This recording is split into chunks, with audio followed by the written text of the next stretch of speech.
পথে চলতে গেলে যখন চলা শেষ হয়ে যাবে, জীবনের সময়টা সমাপ্ত হয়ে যাবে, তখন জ্বলন্ত আগুন তার সামনে দেখতে হবে যে এখন আগুনে তাকে ঢুকতে হবে।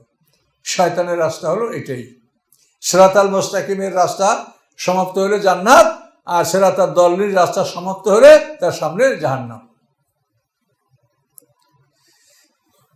ইয়া আইয়ুহান নাসু ইন কুনতুম ফি রাইবিন মিনাল বা'সি, হে মানব সকল, তোমরা যদি পুনরুত্থান সম্পর্কে সন্দেহ পোষণ করো, তাহলে তোমরা দেখো, কি আল্লাহ বলছেন সামনে, যে সন্দেহ পোষণ করলে তোমরা দেখো, ফাইন্না খালাকনাকুম মিন তুরাবিন, যে নিশ্চয়ই আমি তোমাদেরকে মাটি থেকে সৃষ্টি করেছি।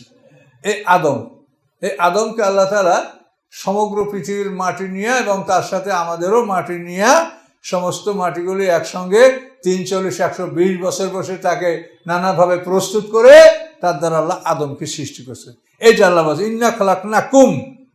তাহলে এখন বোঝেন আদমকে একা কেনা, যদি একা হইতো তাহলে কুম ব্যবহার করা হইতো। কা কুমা কুম মানে কি, সর্বনাম বহু বচন। তাহলে এখন বুঝছেন যে আদমের সাথে যে আমাদের মাটিটাও নেওয়া হয়েছে, এটা বুঝলেন এই কথা দ্বারা।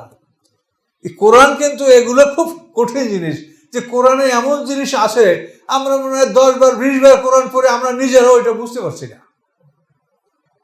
এখানে যে আল্লাহ বলছেন ইন্না খালাকনাকুম মিন তুরাবিন, তাহলে আসলে আমাদের সবাইকেই মাটি থেকেই সৃষ্টি করা হয়েছে। আমাদের মাটিটা আদমের সাথে নিয়ে একসঙ্গে সৃষ্টি করছে। করার পরে সুম্মা মিন নুতফাতিন, তারপরে নুতফা, বীর্য, অর্থাৎ আদম থেকে হাওয়া, এই দুইজন সৃষ্টি হওয়ার পরে তারপরে আমাদের যে পানি মাটি আগুন বাতাস আদমের মধ্যে ছিল, এটাকে আল্লাহ বীর্যে রূপান্তরিত করে দিলেন। যে আল্লাহ মাটির থেকে একটা মানুষ বানালেন, সে আল্লাহ আবার ওই মানুষের ভিতর থেকে আমাদের মাটিটা বীর্যে রূপান্তরিত করবেন, এটা কি কোনো জটিল ব্যাপার? তো যে আল্লাহ মাটির থেকে মানুষ বানিয়েছেন সেই আল্লাহ আবার ওই মানুষ থেকে আমাদের জন্মের যে উপকরণটা তার মধ্যে ছিল, এটা আল্লাহ তাআলা নুতফা বা বীর্যে আল্লাহ রূপান্তরিত করে দিয়েছেন, এবং বীর্যের ধারা পৃথিবীতে আল্লাহ তাআলা প্রবাহিত করে দিয়েছেন। এই বীর্যের ধারা থেকে কি হচ্ছে, এই বীর্য থেকে, এই শুক্রবিন্দু থেকে সুম্মা মিন আলাকাতেন, এরপরে হচ্ছে আলাকা, জমাট রক্ত, অর্থাৎ এই বীর্যটা 40 দিন পরে জমাট রক্তে পরিণত হয়।